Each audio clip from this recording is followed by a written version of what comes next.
Every day I'm hustling, every day I'm hustling, every day I'm hustling, every day I'm hustling, every day I'm hustling, every day I'm hustling, every day I'm hustling, every day I'm hustling. Hello, and welcome. You are listening to the Hustle Points NBA show. I am your favorite host who doesn't have an impromptu substitute for the phrase host right now, Rudy St. Clair, and joining me today, more often than not these days, Rusty Buckets. How you doing today, Jacob? How are we? Perfect. I opened up the last pod with a burp, so I figured. Right. I cut out the burps on the Hoops cast, but you're a lower quality show, so you keep the burps in. Is that correct? So you say lower quality, I say less popular. Well, it's both of those things. Yeah, they're definitely not mutually exclusive. It's just what I say. You don't get to choose between the two. You can have both. Oh man, I'll tell you what, the quality of this program, I swear to God, it's gonna come up. I mean, it was supposed to like 2 months ago, but then it turns out I'm not moving to Nashville and I'm back in college, so had to kind of restructure my goals and plans. My life's kind of falling apart, but that's fine. Okay, this is getting sad. But yeah, I mean, that's really my goal, is just to make everyone sad all the time. But I've built this little impromptu recording environment out of like just various pieces of furniture turned on their side. Like I'm sitting on a couch cushion on the ground with a comforter draped over a desk and a shelf, like to create like a small, I really don't little think isolated. You have to worry that much about your sound quality, man. Oh no, I don't. I mean, the 60 to 100 people that will hear this are definitely not that deeply invested to where they're going to 60 to 100, so you've doubled notice. Your audience since the last time.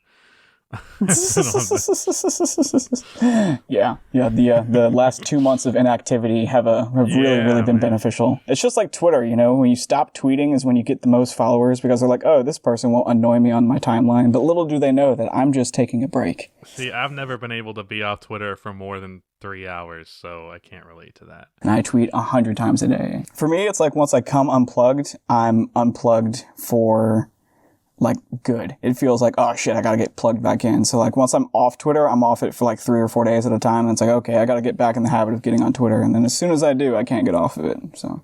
All right. Well, we did have a topic today, and you were worried that it would take too long. We're 4 minutes in if we've not even mentioned it. So. You're right. It might take too long, but we're just gonna blitz through it and make it shitty, in order to open up the opportunity to have a good opening 4.5 minutes of banter. I have to go see Rise of Skywalker, unfortunately. So. Right. And my parents' house just sold, so they're like in panic mode because they have to go pick out a house to move into. So everything is going insane right now. That's why I have 30 minutes less than I expected to, because we have to go get food quickly instead of cooking a meal. Yeah, it's weird. All right. Well, let's just dive right into this. We're going to be comparing our top 100 list that we made a couple months ago. A key difference between our lists, other than just the list themselves, obviously, is the methodology in which we made them. Oh, yeah, there's that. That's. I mean, you didn't put Mitchell Robinson in yours, so we'll get to that, okay? I think Mitchell Robinson's high-key overrated, but that's fine. I mean, he's definitely a product of like the New York media machine, but he is actually very good. But the key difference that probably left Mitchell Robinson off for you rather than for I mean, if we're being honest, he's Lucas Nogueira plus fouls, but I mean, he's been really that's good not this year. true at all. I'm joking.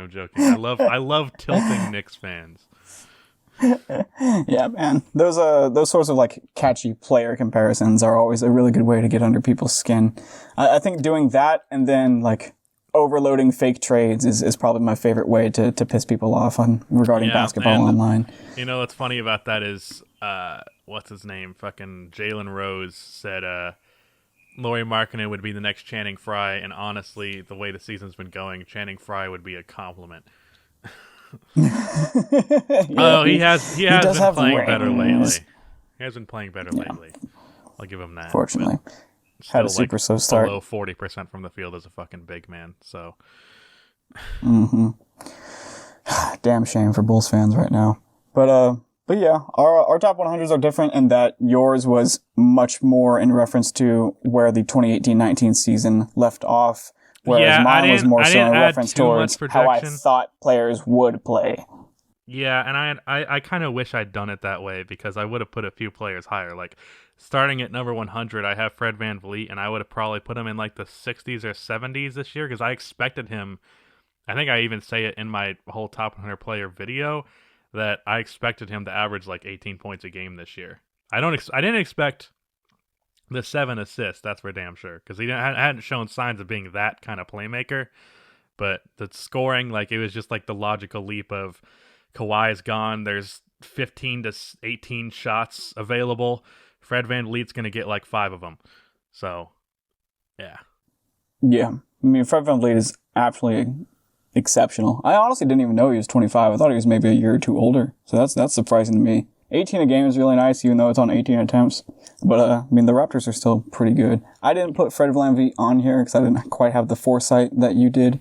But I did put him in my tier 1 honorable mentions list with right below Derrick Rose, even though it's not really in order in that list there. Remember, I think I have Derrick Rose in the 90s. That's rough. Yeah, I'm pretty sure you have him at 99. Who you got 100? I have him at like the spiritual 101. At 100, I have Mitchell Robinson. So that's what led me to bring him up immediately. So I put Bobby Portis at 99, and he's had probably the worst year of his career since his first 2 seasons. Arguably worse than his first 2 seasons. He got that money, and he started playing like shit, although he decided to have 28 points on like 9 for 11 shooting against the Bulls. I really appreciated that one. But yeah, he's definitely not top 100. Yeah, I don't think I put him on my list.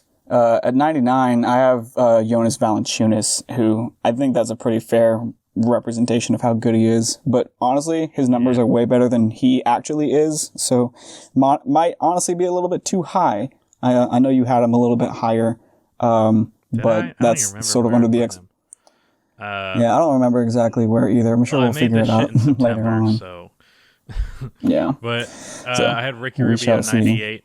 So why'd you hate that so much? I still think that's pretty fair. Because I think that he's just a player where even if he isn't a supreme shooter, even though he's gotten a lot better as a shooter as his career's gone on. I'd definitely take him over Colin Sexton, who I have later on. Yeah, I would too. That's the thing. It's like he's a floor raiser. He's not gonna be the fourth or a third best player on a championship team. I just realized I put Marcus Smart in the 90s. Jesus Christ. That's what I'm saying, man. He's at 92. That's way too low. Him, Rubio, and Danny Green are all floor raisers, and they're down here in the 90s for you. I don't see that. More fair for where Marcus Smart ended last year, and now he's like in the 50s, maybe even 40s, depending on who you ask. Oh, that's really funny you say that because I put him all the way up at let's see, 54. I have CP3 in my predictive list, so I love that you say that. We'll get there eventually. At 98, I had Kelly Oubre. Who did you have at 98? Someone not nearly as sexy and as Derrick Rose. Yeah, I would say on the pure prettiness scale, Oubre definitely wins out. I had Sexton at 97. I had Danny Green.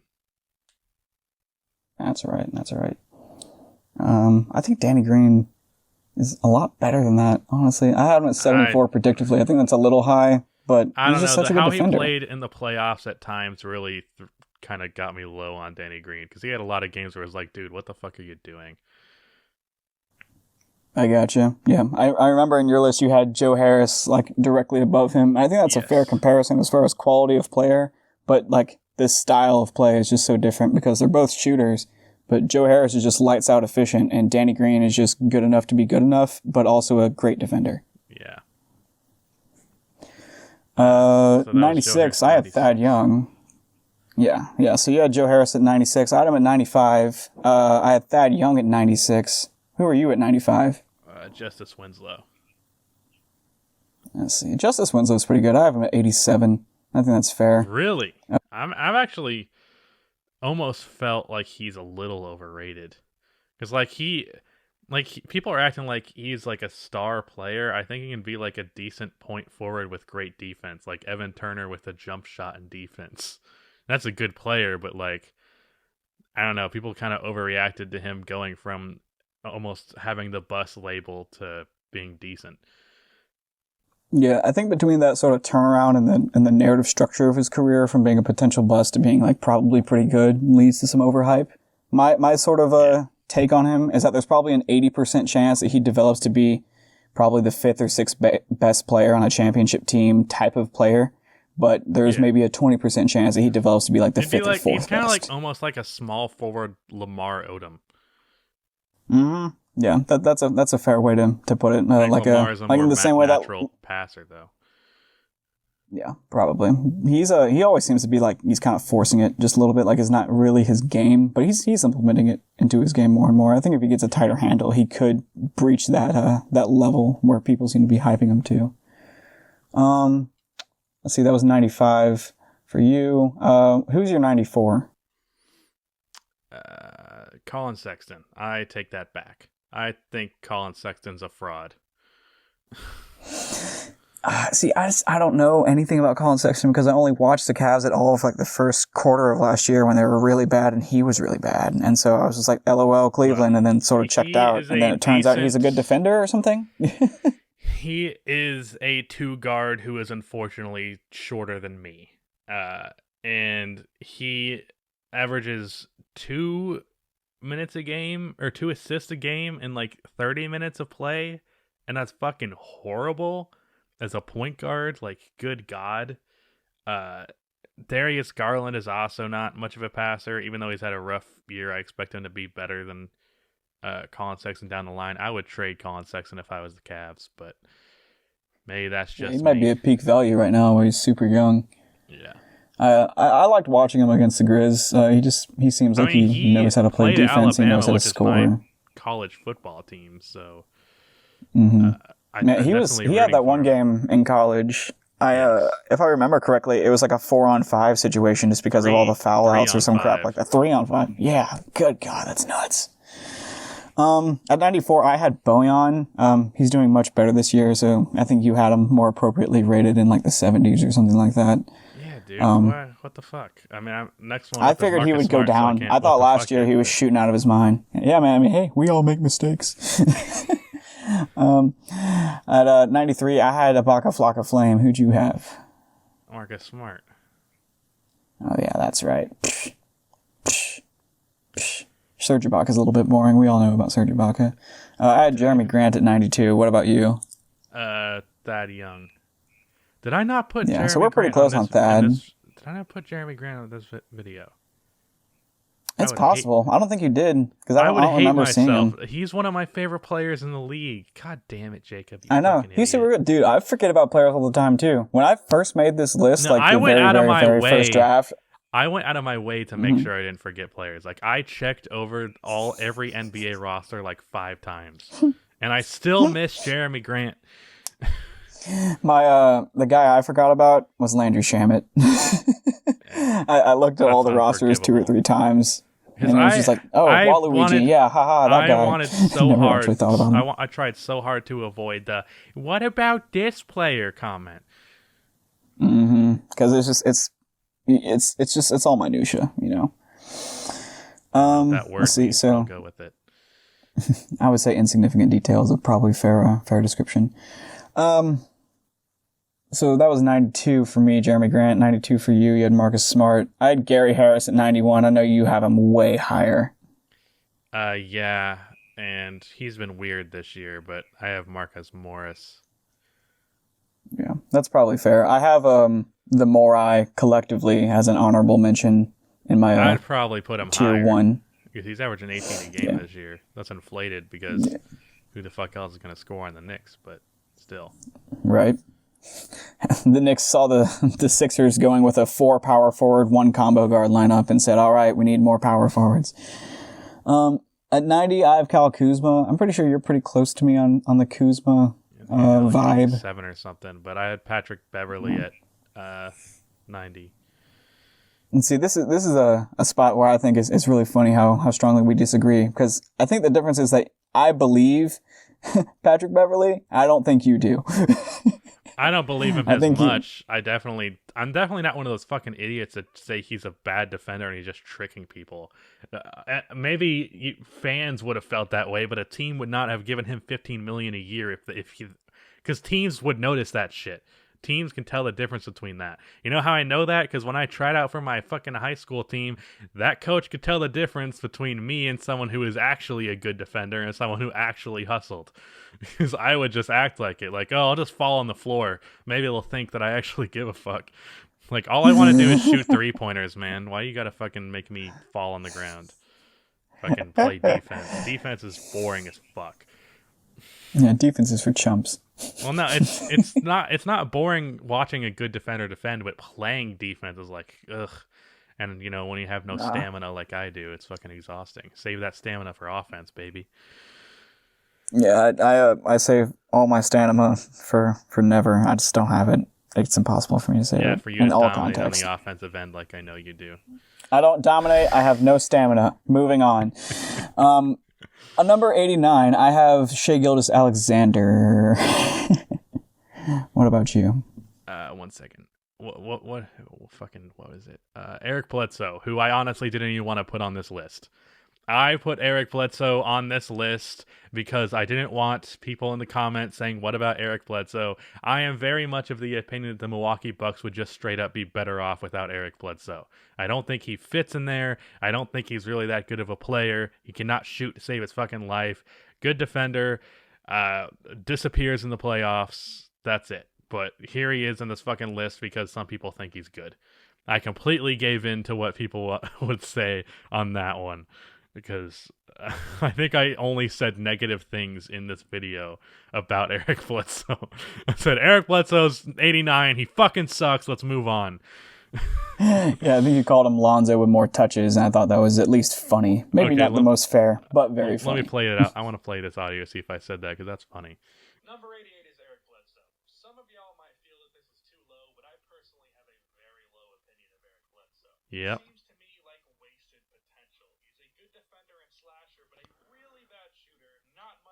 You can cut this. I just want to know. Oh no! It's it's bonus content. People at home love this shit. I really said Lonzo Ball with more touches. I mean, I still agree with that. Next at 88, we have a player that you didn't even put on your fucking list. Now, I think he's been an all-star this year, but I didn't leave him out of my top 100. I should have put him higher for projections, but damn. No Bam Adebayo? Come on, I fucked that up big time. It was a coin flip between Mitchell Robinson and Bam Adebayo, Agagaigo, he Avocado. He has Hassan Whiteside at 50-something, by the way. Hey, my idea was that we'll talk about it when we Bam get to it. We'll talk about it when we get to it. And Hassan would get uncomfortable. Okay. Why the fuck would Bam get comfortable? He hasn't had a chance to start. Because he has the starting spot. That's stupid. Because he got it. Mission accomplished. Have you seen that guy's arms? He's very clearly a hard worker. Yeah, honestly, this time next year, I'm going to be talking about him being a top 50 player easily for sure. I love Bam. I'd say every time I watch him, right it's like he's nuts. Yeah, he's nuts. At 88, I had Brandon Ingram. I felt like this was really fair at the time, and now I feel like it's still fair in the context of he's putting up really great numbers on a really bad team with no other options. You know, I think the Kevin O'Connor take of Brandon Ingram is better than Ben Simmons is still fucking stupid as shit, and we'll get to that when we get to Ben Simmons. Yeah. But I think Brandon Ingram at 88 is a little low, but still fair. Negative as I have been about Ben Simmons, I don't think that one's fair. I agree with you that Brandon Ingram kind of has inflated numbers. They're going to go down as soon as Zion's there, but I definitely think the difference isn't nearly as big as people have made it out to be. And I also think that I think it's a little unfair to Ben Simmons because I don't think he's a good fit in Philly, but at the same time, he's had that bad fit his entire career, and he still hasn't seemed to improve at all. So, well, we'll get to Ben Simmons when we get to Ben Simmons. At 87, I have Justice Winslow. Who's your 87? Justice Winslow. Yeah, I just read it. You know, I was like, I know it says justice, but I'm gonna read it. I had my boy, who I could not have been more correct about, Kyle Kuzma. Oh man, the amount of Lakers fans that came at my neck for saying the dude was overrated. Now he's averaging like 11 points on 40% shooting. Yeah, dude, man. Kuzma's a joke. I think Kuzma is not only overrated, but I think that like he's peaked. Like I think that we've seen prime Kuzma. Yeah, I mean I agree with that. He came into the league already skilled with lots of experience. He was like 23 when he got drafted for some fucking shit like that. I'm exaggerating slightly, I think, but he was old as fuck for sure. 22. And that's because I think he was a senior. He's probably 22. But yeah, you know, kind of sucks. That sucks for Lakers fans, but you got Anthony Davis and LeBron, so you can't really cry about it. Yeah, I might leave him off this list if I could redo it now. I would for sure. Are you kidding me? He played like dog shit. Yeah. Another guy I would probably leave off this list, unfortunately, who I was dead wrong about, 86 is Lonzo. He's done really bad this year. What's weird is because he can't, like the first 5 games, he looked like he was like having a resurgence, and then it just went right back down to reality. Mm-hmm. I don't know what to think about Lonzo, man.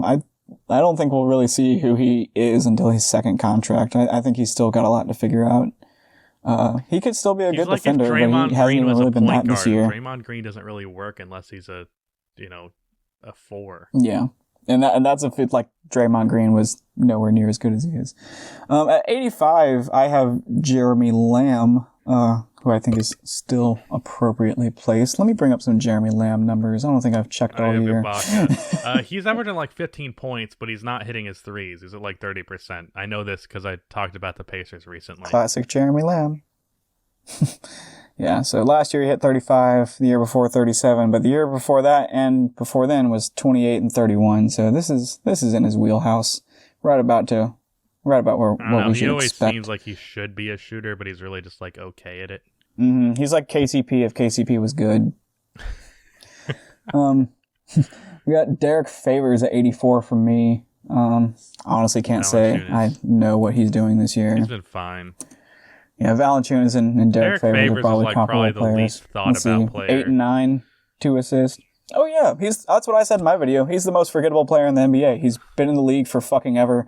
Played for 1, 2, 3 teams now. He's still only 27. And I don't think anyone cares. Mm-hmm. Right. He came into the league when he was 19. He's it's like Tobias Harris, who's actually still sneaky, like how 26. Crazy that is? Unlike George Hill, who is not sneaky 29. Because, dude, fucking, he is 27 years old, and he was traded for superstar Deron Williams. Think about that. Holy shit. Taking me back, man. Deron Williams was the shit for a couple of years, man. Like, he was like, man, he might be the best point guard in the league next to Chris Paul. That's hilarious. For a long time. Yeah. I got D'Lo at 83. I know you got him in the 20s, so this could either last forever or be very short. I don't think I have him at the 20s. I think I have him at the 30s. In like the mid 30s. Yeah, something like that. I had Jarrett Allen. Yeah. See, I like where you have Jarrett Allen, but I don't like that you have him below DeAndre. But I regret not having DeAndre. Did I have him below DeAndre? Yeah, I think fuck. Mm-hmm. You got DeAndre at like 82. DeAndre is worse. Why did I put...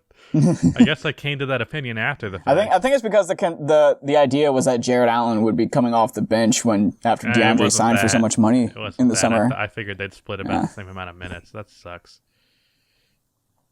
Yeah.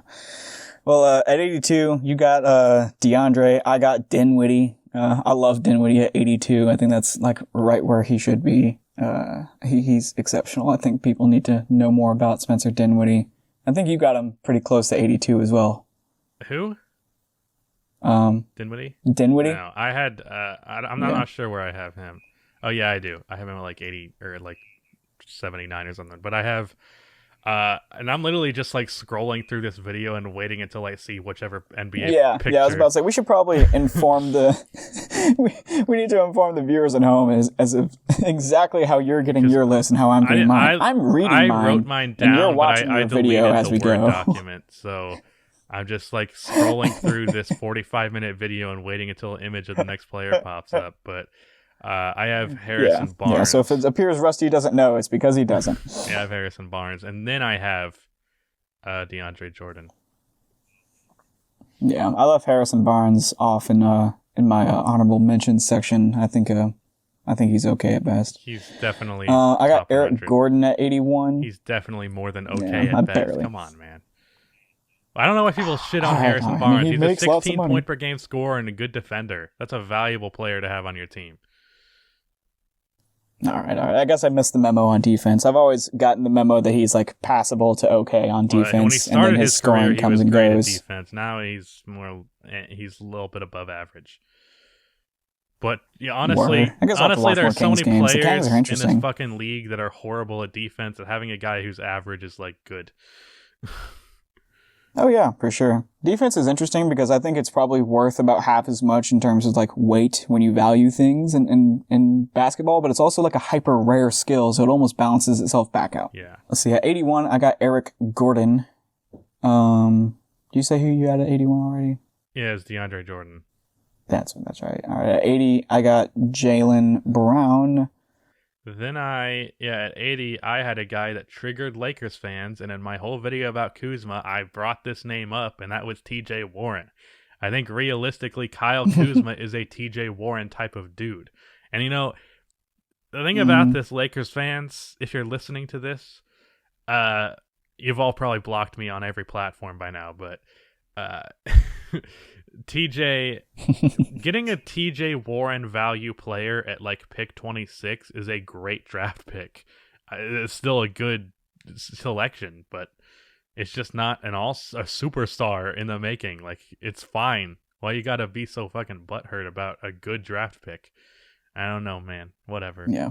And just for perspective, Lakers fans, TJ Warren this year is averaging 17.5, 3.5, and 1 assist. He's the king of averaging exactly Look one at that assist. 3-point percentage. And it's gone down a bit this year, but Wait, has it's it? Last still time I checked, it was like exceptional. 38%. Yeah, it's 38, but last year it was freaking 43. Yeah, I think that was a little. Yeah, I mean, that's hot sample season. size bullshit. Yeah. I mean, Phoenix did literally just like sell him for a few $1 million and a draft pick. Why is Dick Mountain trending on I don't know. Twitter? We'll Is that a figure it out person? eventually. Or is it just? Am I supposed to know who that is? Dick Mountain? What is Dick Mountain? Let's see. We cut to a short break to figure out what's trending on Twitter while we're recording this. Yeah, Dick Mountain, MLB, trending. Baseball's I saw Dick Mountain trending and thought something happened to Betty White. Baseball's boring. All right, I don't get that. I'm going away. What the Yeah, fuck is baseball that sucks. supposed to Worst mean? sport by far. What? Yeah, I don't know what Betty White and Dick Mountain have to do with each other, but I'm moving on from it and gonna learn later on. Let's see. So I think TJ Warren and Jaylen Brown, probably comparable levels of players, except for that Jaylen Brown's an excellent defender, so I probably project him a little bit low here because he's having a fine and good season. Yeah, I'm really happy. 79, I have Aaron I'm Gordon. really happy for Jaylen Brown. I have Spencer Dinwiddie. And then I have a so guy we're pretty close. who has been disappointing with Derek White. He's pretty much just had the same season he had last at 78. year. Did you have him in your top 100? I'm pretty happy I left him off. Was he in your honorable I put him in the honorable mentions next to DeJourno Murray.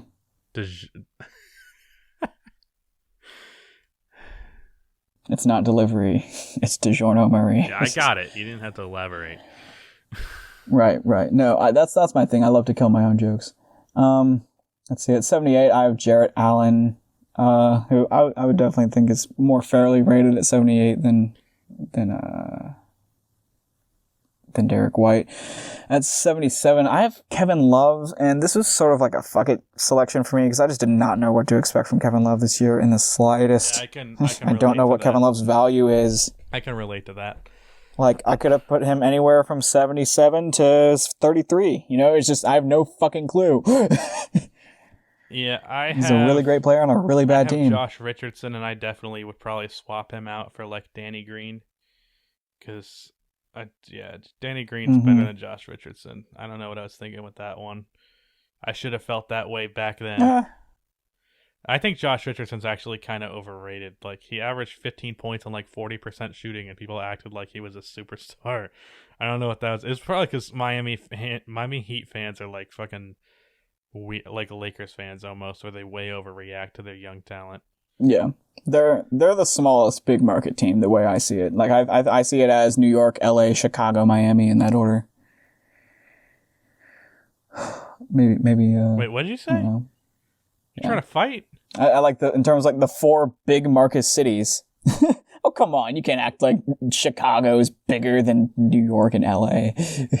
Oh, no. I'm confused about what you said. I thought you were shitting on Bulls fans. I'm like, well, yes, I agree, but it sounds like you're doing a backhanded insult at me.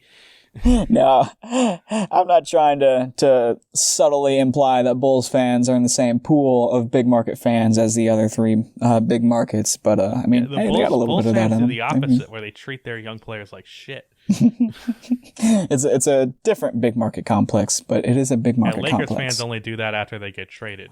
Right. It's like, man, I'm glad we got rid of Brandon Ingram. Those 27 points a game are fake. But when he was scoring 16 for us, they were real. At 76, I got Rubio. What you got? Derek Favors. Derek Favors. All right, that's 2 guys you've already talked about. 75, I got John Collins, and Mojo seemed pretty upset with me for putting him that low, but I still think that's kind of fair. I agree with Mojo. Man, I gotta see him play defense more than just in April. He's actually in the 3 games that he played this year, he was playing great defense. All right, word. So if he sustains that, then he'll definitely continue to improve and deserve closer to your ranking than to mine. I actually, after maintaining the opinion that Larry Markkinen is better than John Collins for very long, I actually put John Collins over him in this list. And Mojo did not even notice after we had a long argument about it. Typical Mojo, man. Typical. We should chastise him after this. Next I had JJ Redick. Well, we could call him a cuck on this podcast. Yeah. Because we called you a cuck on ours, so yeah, he's not fucking here. So oh yeah, that's perfect. Yeah, Mojo, you're a damn cuck. All right, that's all that. Okay, that's a little aggressive. Yeah, sorry. Down. I have a lot of pent up things. I think JJ is way too high. I think he has a very valuable skill, but everything else is just really bad. He's sort of like a D plus Steph Curry type of effect, where it's like a gravitational shooter's pull, except he doesn't do anything else except for make crazy jump shots. His defensive problems are overblown, though. Yeah, they're definitely overblown. And when he was going to the Clippers fresh from the Magic, he did a lot to add to his game in terms of defense and playmaking, and that's like really what sustained his career beyond his incredible shooting. But he's sort of lost those things now with age, and he's sort of regressed to Orlando grade JJ Redick, who's a fine and good player, warrants at least an honorable mention, but I wouldn't put him on the top 100 because of his shortcomings. At 74, I got Danny Green. Was that your JJ Redick at 74? Or was that at 75? I'm not sure because I don't have numbers on the screen. You're going to have to guide the number here. All right. So let's say that was your 75. Who do you have at 74 after JJ Redick? PJ Tuckin. PJ Tuckin. Tuck it. whatever that fucking shitty Spider-Man meme is. Yeah, we're pretty close on him. I originally had him roughly in this range until Kevin Durant tweeted that he's the best defender in the league with his hacking ass, quote unquote, and I bumped him up like 15 spots.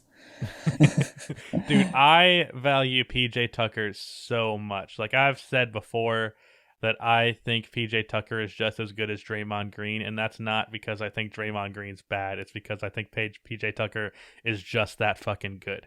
What he lacks in playmaking offensively, he makes up for well with being able to space the floor at an elite level. Now, you could say like, oh, well, he's not that great at shooting outside of the corners. Well, when the fuck is he not standing in the corner? Have you ever seen PJ Tucker not in the corner? What does it matter if he shoots 45% from the corners and he shoots 45% from 3 because that's all the threes he's taken? Yeah, man. PJ Tucker is perfect for exactly where he is. I like him a lot, and the defense helps. I love elite defense. It's definitely something that will bump you way up on my list if you play elite defense. That being said, he is 34 years old, and Mike D'Antoni is playing him 37 minutes a game. Yeah, he's going to be dead before he's 40. His knees will be dust. He's going to be dead before the playoffs. No, I mean like actually clinically dead. Oh Jesus! All right. No, I'm sorry, So did PJ I. Tucker. I don't wish you dead. At 73. So clearly, Daryl. Yeah, Tony does. At 73, I have Karis LeVert. I know you got him a little bit higher than me. Who's your 73? Brooke Lopez. Brooke Lopez. Oh yeah, that's funny. We got him like either one or two slots away from each other. At 72, I got Triple J. You got him way higher. I got Brooke Lopez at 71. Yes. Who's your 72? You're a Grizzlies fan, and you couldn't even value Jaren Jackson Jr. properly. Okay. Here's the thing. I'm actually curious, how has he done this year? Because he had a really slow start, but he's also had like a 40-point game recently, if I'm not mistaken. He's maintained his level of play all the way around, dude, and improved in other areas. Yes. 17 points per game. Oh my god, how is he grabbing 4.6 rebounds, dude? He I don't know, he just doesn't know how to rebound, man. You fucking watch him and it's just like he's just not in How the is right he only position. playing 27 minutes? Fouls, dude. I guess I know the fouls. foul thing, but at the same time, like he's only averaging 4, so let him get to 5. Fuck it. He needs to be playing 30 minutes a game. No, I mean At we're doing least. pretty good at letting him play. We're doing way better at letting him play than last year. I'm so thankful that Taylor Jenkins is an adept coach. Per 36, he's putting up 23 points per game. Like, the dude is a scorer. Yeah. And then he's also potentially the greatest defender of all time down the line, in my opinion. So, Yeah, I mean his instincts because are... I said Jaren Jackson Jr. is like if Draymond Green and Rudy Gobert had a child. And that's the greatest defender ever, if that exists. And I think Jaren is the closest thing to that existing. Yeah, and that's absolutely fair. Here's the big thing with his game this year, is that he's gone from proving he's capable of making threes with the abysmal usage from John Blair Bickerstaff, like we've talked about when before you made your Jaren Jackson video. John Blair Bickerstaff was just fucking awful. Never ran a good offense for him. Taylor Jenkins, talked in the preseason about pace and space, and people like me and Keith at Fast Break definitely complained about that just being generic nonsense that coaches just say. But we actually are running pace and space ball, and he's taking 6.2 threes a game this year and shooting 39.8%. Just round up, dude. Yeah, 40%. I know. I should have just said 40%, and I should have just said 6 attempts. It makes it sound better, too. Yeah. Like, 40% from 3 is the benchmark of a good shooter. Mm-hmm. Yeah. But see, I'm a Grizzlies fan, so I gotta, hedge my bias as downwardly as much as possible to just compensate. Fuck that, dude. Lean into it. See, I'm more about overcorrecting. Dude, see Red Fred on Twitter might be the most biased human being that I've ever seen, but it's awesome. He's like the definition of a homer, but it's hilarious. And also, he still gives pretty decent analysis. Yeah. I don't know. I people can say differently. I don't give a fuck. I'm very objective about my team. I don't give a shit. See, I'm of the school of thought that objectivity is not accessible. But I am not. I think the only player in probably the history of the Bulls franchise that I have overrated is Paul Zipser, who is not in the league anymore, and I thought could be the next Chandler Parsons. They all look alike. Here's the thing, though. He deserves another chance because he was all right. We just let him go, and people just gave up on him. Like, he was a good shooter. He had size. He could play both forward positions. Like, he could be the 13th man on a bad team. Not Chandler Parsons, but... Let's see. What's he doing right now? Somewhere overseas, surely. Yeah, something like that. He's from Germany, I believe. That's how you get a name like fucking Zipser. Yeah. Let's see. I can't find anything about him playing overseas on the first page of Google results, so I give up. Let's see. I think you're going to find Paul Zipser on Google. That man might as well not exist. I don't even think he's verified on Twitter. Oh, wow. All right, well, how much longer until your movie time? 22 minutes, and we're like in the 80s or 70s. Yeah, so let's blitz through this. 71, I had Brooke Lopez. We're pretty close on that. He's like a perfect modern I center. have Marc Gasol. Yeah, you're way too long, Marc Gasol. If we had like a flipped I'm Marc not. Gasol rating, then it might be appropriate. But Marc Gasol is, he was just partying and playing all summer. He's gonna shoot a little bit worse in November, but otherwise he's still putting up the same numbers and is still an exceptional defender when it counts. I have him in like the 50s. At 70, I have don't value Tatum. him that much. That's funny. It's not funny because I have him after that, but I have what's his fucking name? Paul Millsap. Yeah, I got him like I think 10 or 20 spots ahead of you. And then I have Jaylen Brown. Yeah, see, Jaylen Brown having a better year than Jason Tatum is a bold prediction and might be fair. I don't know. What's his field goal percentage now? Because it was like 39% to start. Let's see, Jason He had Tatum a right now point in game the other day. Yeah. Or a 39-point his game. Jason Tatum's field goal percentage right now is .420, so that's perfect. Definitely getting high after Hell this. yeah, bro. Yep. Smoke And then- weed every day. Smoke weed every day. And then Jaylen Brown's is 50%. That's right. Yeah, he's scoring like 2 points less a What's game. the true shooting percentage? Let's see. Let me just actually go to the fucking player comparison That's the tool. important metric. Yeah. Let's see. Jaylen. Okay. 53% for Tatum. And then, sorry if you hear my trackpad, you and viewers Jesus at home. Christ. I never heard someone so poor. Oh my god. Okay. Hey man, this is a nice laptop. Okay, this is a real nice laptop. No nice laptop has a trackpad, dude. Every laptop has a fucking trackpad. What are you talking Oh, about? I was thinking of that little red thing. No. You know that little red thing on the shitty laptops? Yeah, like the little, Track, like okay, the, yeah. like the track nipple. Yeah, that's what I thought you meant. I don't know computers, man. I spent almost $3,000 on a computer I know nothing about. But Jaylen Brown has a 60% true shooting percentage. Yeah, so Jaylen Brown's better. Yeah, that's what your ratings just came I away with, thought- right? Because you had Tatum at like earlier. Maybe I'm getting confused. We'll see if Tatum comes up later. We're losing track of time. No, We're getting Tatum's at- after. Oh, okay. Tatum's after. Well, I wish we both predicted Next that I had- Jaylen would be better than Tatum because that would have been bold and cool. But we both failed in that regard. Next I had OPJ.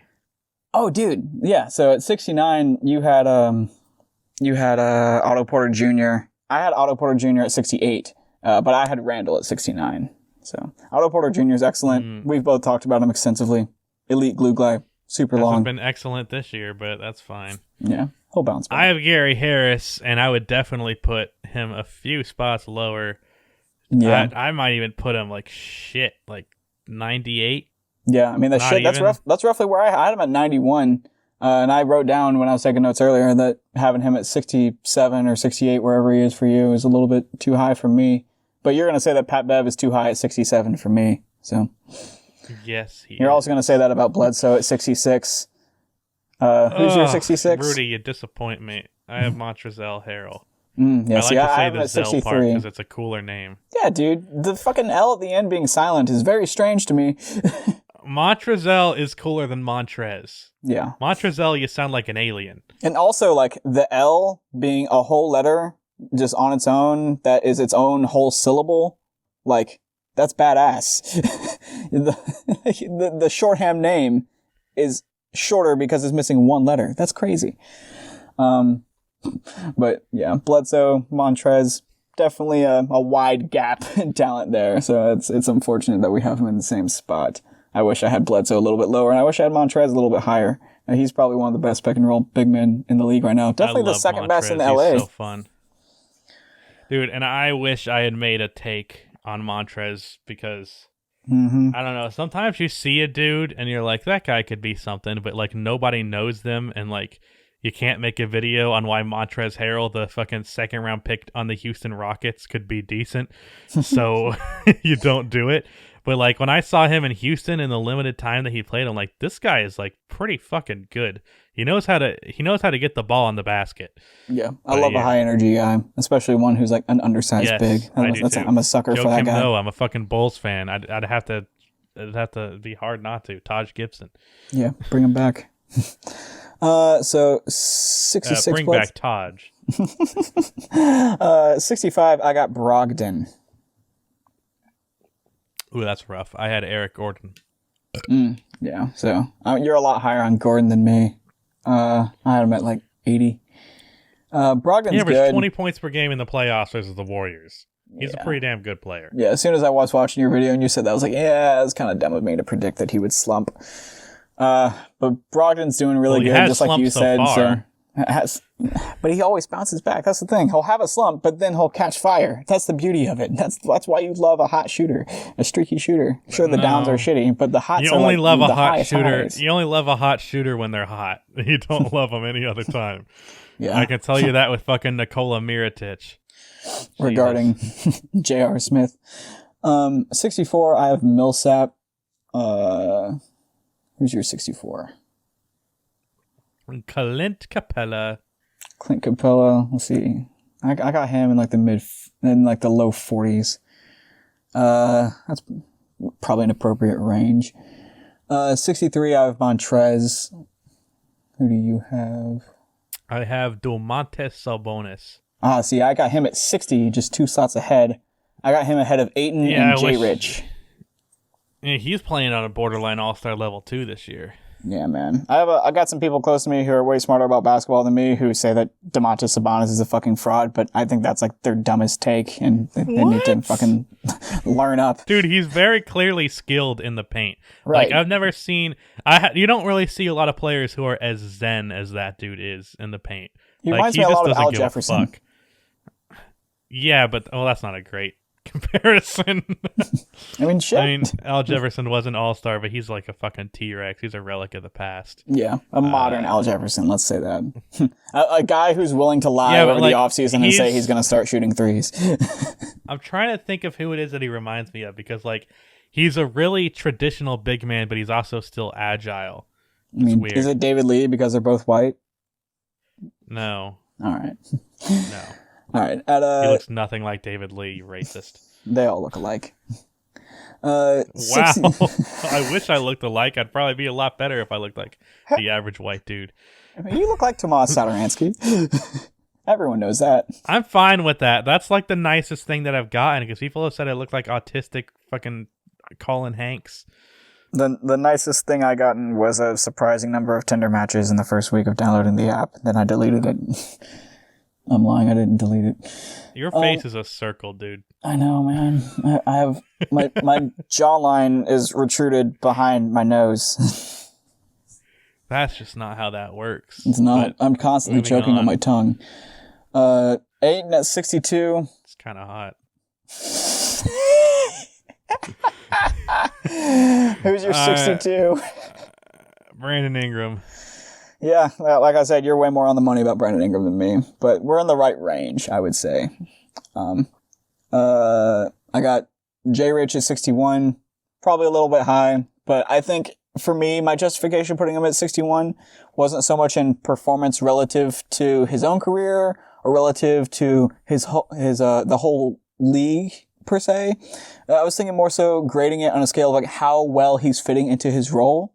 And as the 4th or 5th best player on that team, he is definitely excelling in that role. Like it's goes from... I am very sorry, but I did not hear what player you said. Josh Richardson. I think I said Jason. You just listed out all that stuff, and I'm like, who the fuck is this guy talking about? No, Josh Richardson. I think as the only guard on the Sixers roster, I think he's exceptional. I think like the moments where he can bear the whole burden on offense once in a while on Miami. Really the only guard? I mean, fucking basically. Furkan Korkmaz, I think, is a 2, and he's been good. He's like a 6'9", slow, giant-footed 2. He's a fucking stretch 4 or 5 years ago, for sure. He's not. Furkan Korkmaz is like 6'6", 6'7". Yeah, whatever. He's slow. Next, I have Steven Adams. Yeah, and I got Steven Adams all the way up at 45. Slow, that's way too high. I'm not a guard. I got Sabonis at 60, where you have... Sabonis? Yeah, Sabonis, excuse me. I'm just reading the words, Punch yourself in the dick right now. That sounds like a disease that you would get if you swam in the wrong lake in the Amazon. I got a bad case of Domantas Sabonis pleitis. I had Lauri Markkanen next. That's what I should have had Lauri Markkanen here at 59. I had PJ Tucker. Like I said earlier, Lauri Markkanen at that spot is a lot more appropriate than where I have him in the mid 30s because I thought he would just explode this year. I had Did not Jason happen at all. Tatum next. Oh God! All right, here we go. I had Hassan Whiteside. Dude, Jason Tatum has been better this year. No, I know he's he's been better. I'm here but, going bearing for the fucking unloading that I'm about to have put on me. And he's shooting 7 threes a game. He's still shooting too many mid-range shots, but it's not as bad. The problem with him though is he has not been able to finish at the basket to save his fucking life. Have you seen how bad that is? I haven't, but I'm sure the Kobe lessons over last year made him forget. I mean, he basically spent all last year not finishing at the basket and pulling up instead, so whatever. From 0 to 3 feet, the league average is 65%. He shoots 43%. Or no, sorry, 55%. Okay, that's still absurdly I was looking low. at 3 to 10 feet. Yeah, that's fucking nuts, dude. I mean, I feel like that should just bounce back. So he's shooting 10% below league average. But like to start the year, for like the first like 15 games, he was shooting like in the 40s. It was bad. Yeah, that's fucking and, like nuts. Not the high 40s. My 58 is Whiteside. I just thought he would contract year the fuck out and be the best big man in Portland by far and away. I thought he would just fucking dominate and get like 20 and 15 and a couple blocks and like, but still play bad defense, but get those couple blocks, you know? I thought he would be good enough to be here, but no, he's actually just Julius bad. Randle. He's really bad. See, I think you're way too high on Julius Randle. I think you're way too high on Collins. And I think you're way too high on Kevin Love, who are all like pretty much in sequence here for you, as I remember it. They're like very close. They're all pretty bad on defense for being big men. I really have almost no opinion on Kevin Love. I just put him in because I knew I had to. Yep, I have no strong feeling on Kevin Love one way or the other. It's very hard to have a Kevin Love opinion. But yeah, I think Randle is at that high is too bad on defense. Next, for you? Yeah, next I had Malcolm Brogdon. Yeah, for me, the 57 and 56 slots go John Wall, asterisks, and then Marvin Bagley. John Wall's not going to play this year, so yeah, I know. Put him on that. See, I left guys who were going to be injured most of, if not all of the year, on the list anyway, just like for the sake of like the debate of slotting them in, and I just put an asterisk next to their name just so like the viewer knows like, yeah, they're not going to play this year. They're hurt. There's something weird about this slot. So note. All right. A lot of my next few guys are really boring, so I think we can skim through them quickly. Yeah. So what number are we on now? We're at 55. So I had John Collins. Then I had Kevin Love. Then I had Bojan Bogdanovic. And then we have Jaren Jackson Jr., who I think is interesting, which is what? Yeah, basically we pretty much flipped the stature of Marc Gasol and Jaren Jackson in our list. My 55, 54, 53 goes CP3, Marcus Smart, Danilo Gallinari. And then I have Marc Gasol at 52. A little bit after. See, I just don't think that being a non-box score guy can only take you so far. See, that's where me and you have a polar opposite opinions. I think being a non-box score guy takes you further. No. Just no. All right, so like Draymond Green is not the 12th best player in the league. Never going to be viewed. No. Did you put him at 12? We've been over this time and time again. He is exactly Did you really? 12th. If you put him at 12, I'm leaving this podcast right now. What the fuck? We went over this. I mean, it would actually be a convenient time for you to leave this podcast right now, right around the halfway point, right around for you to go to your movie. We might have to record a second half of this once I get back, if you can. Yeah, I'm super down with that. That works way better than trying to fucking go through 50 names in 8 minutes. We're running at an hour with 7 minutes on the clock. Yeah, so we'll blitz through the next 30 in like 15 minutes when you come back. From this break. Well, I don't have to end right now. That was a joke. We can keep going. all right. Let's get as far as we can. But what number are we on now? Because I have no fucking clue. So you named 3 players in a row, then I named 3 players in a row. Your 3, I've honestly already forgotten. but it was 55, 54, John Collins, 53. Kevin Love, and Jaren Jackson, and Bojan. One of the fucking. Yeah, it was Jazz Bojan, not Bog. It was not Bog. Yeah, so mine went CP3, and then I did Jaren Jackson, Smart, so that was 4. Gallo, Mark. Yeah, so me and you have Mark and Jaren both at 52. Okay, so at 51, I have Karis LeVert. I'm looking at this list. I put Trae Young way too low. That's for fucking sure. Yeah, I put Jamal Murray at 51. You probably think that's too low. But I actually kind of think low on Jamal Murray, but once again, I succumb to the pressure of word trying to please people. No, I feel that. I put Aaron Gordon, and then I had Robert Covington. That's something I wanted to point out. We're very close on Covington. See, I had Nurkic and Lou, then I had Capella, and then I had Covington. So who do you have after Covington? Lou. Okay, so you got Lou over Covington. I got Covington over Lou and Capella. I would definitely take Covington over Lou and Capella still. To this day. Wait. Fuck. I skipped Trae. Oh, okay. It's Gordon, then Trae, and then Lou and Covington. I would definitely put Trae over both of those guys. Gotcha. Trae's been absurd. Okay. So you got Lou at 47, Trae at 46. I got Adams at 45. I got Drummond at 46. I wish I could flip those two at least. If I could make one change, that would be it. Flipping Adams and Drummond, because that is stupid. I thought Adams would start getting hella rebounds without Russ, and he didn't. And I feel dumb. I love when I get a notification, and I love when I get an email that says Rusty Buckets uploaded a video. Like, really, I did. I had no fucking idea. I didn't know you subscribed to yourself. Hell yeah, you gotta bump those numbers. I only have 57,332. I need to get that up to 57,333. All right, I guess I'll subscribe on my burner accounts for you, since that's how you want to pump the numbers. Numbers are the only validation to my fucking life. I need the numbers. See, I just believe in not trying to hack the algorithm like that, because the algorithm is meant to reflect reality, and so if it's coded to disincentivize promoting videos that are from creators who have lots of subscribers but don't get lots of views, then having a subscriber who doesn't give a shit, like a burner account of mine or like your second account, might do more harm than good. So it's always hard to tell. But my ego, Rudy. The ego. It is always the ego. That is the problem. Yeah, but anyways, Gallinari is my next guy. I gotcha. Who's he ahead of again? I'm sorry. I'm just trying to make sure. Gallinari? Yeah. Who is Gallinari ahead of? I just want to make sure I'm following the order correctly. Lou Williams, Robert Covington, and Trae Young. Gotcha.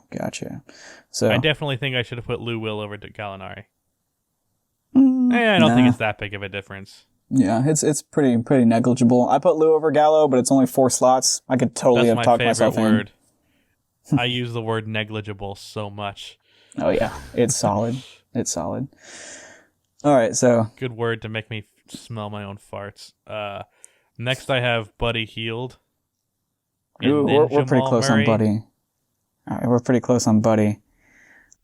And I could not for the life of me decide on Jamal Murray versus Buddy Hield. I think if I could go back, I would put Buddy Hield over Jamal Murray. But that's why they're right next to each other, because I'm like, I cannot fucking decide this. I can't. I got you. Yeah. I remember you saying that in the video. Murray's a more versatile scorer, but Buddy Hield is a way better shooter, and I think overall as a second option, Buddy Hield works better.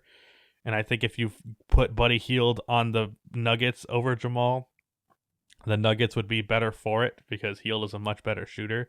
What's weird is Jamal Murray came into the league advertised as a shooter, but he really hasn't been more than a little bit above average. Right. And he's really more more than 5 or 6 threes a game. Last year, I'm pretty sure Buddy shot 9 or 10 threes a game. So yeah, it was something stupid levels. like that. And it was crazy high percentage, just like a Steph type number. Like he's basically Steph without the hype. Like I love Buddy Hield. I'm pretty sure he shot 9 nine threes. I'm pretty sure he shot 9 threes and shot 44%. Like I've said, he's the third best shooter in the league, and the first two are the Splash Brothers. Like that's pretty good company to be with. Absolutely. Yeah, it was 43% on 8 attempts. So yeah. Mm-hmm. See, I got Buddy all the way up at 42. This year he's shooting 10, but it's only on 36%. You know, peasant only shooting round up to 37% on 10 attempts. Oh no, fucking NBA bitch. average. Yeah, but on 10 attempts, it's better than average. Right. I wish people would consider the context of attempts more often. People don't consider context enough often, because honestly, I don't think people watch games enough often, or often enough, excuse me. Yeah, but like, there was a while ago on Twitter where I saw someone try to say that, what's his name? Fucking Patrick Beverley is as good of a shooter as JJ Redick because last year they shot the same percentage. But I'm like, yeah, that makes me want to vomit. Like consider the context of the difficulty. Consider the context of the difficulty of those shots, the context of the attempts, the context of teams respecting JJ Redick's shot way more. Yeah, that's fucking absurd. The context of the fact that JJ Redick practically runs 15 miles a game around screens to get open, and Patrick just gets open sometimes. Yeah, it's not even comparable. Patrick is just left open sometimes. No one's leaving open JJ. So yeah, I'm not really going to worry about the numbers until we get all the way up to 31, just because I know that's when on your screen it's part 3 is I think 31 through 1, so it'll be easy for you to be like, okay, here we are. Vucevic. Mm-hmm. Oh yeah, that's one where we strongly disagree, because you're like, oh, Vucevic's probably going to decline. I don't know. I feel like that was another one where I didn't feel great about where I put him, but like I had to put him somewhere. Mm-hmm. He's not. I didn't really believe in last season at all. Like he's a guy who should be like a good sixth man. He's who Enes Kanter should be. There we go. There's the heart of it. Yeah. Plus, he also got fucking shut down by Mark. Like, I don't think he'll ever be the same player after that series. He was fucking traumatized. That was nuts. But assuming that's just Mark being really good on defense, you are the human version of Mark. You are the human version of Marc Gasol's burner account. Like, what the fuck? Yeah, dude, Mark is awesome. Mark is awesome, and like, I know people who like Marc Gasol even more than me, who don't think he's going to be in the Hall of Fame, but I do. I feel so good about Marc Gasol being in the Hall of Fame. You said earlier you didn't want to be a homer with the Memphis Grizzlies. Like I said, I have to overcorrect.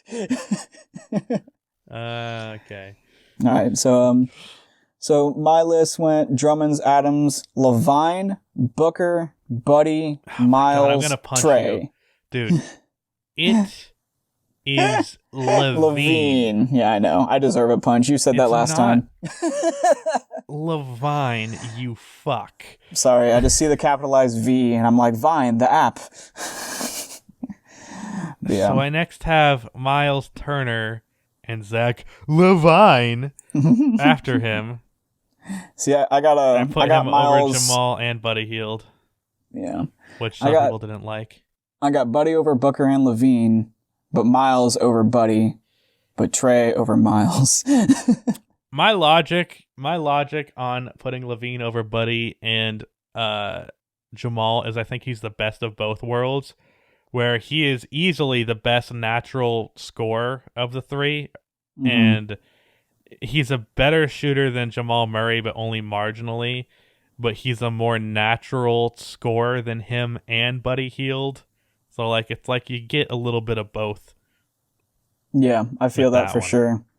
See, I have a similar sort of like quirky rationale for this little difference here, and between my 40 and 39 spots. I have Trae Young at 40, but Donovan Mitchell at 39. And my assumption was that Trae Young wouldn't maintain the crazy level of insane hotness that he had in the last 20 games of last year. That's and funny. And then I also thought he was the worst defender in the league, and Donovan Mitchell's a pretty good defender, and he might improve, so it might balance out. No one will be the worst defender in the league until Isaiah Thomas retires. But I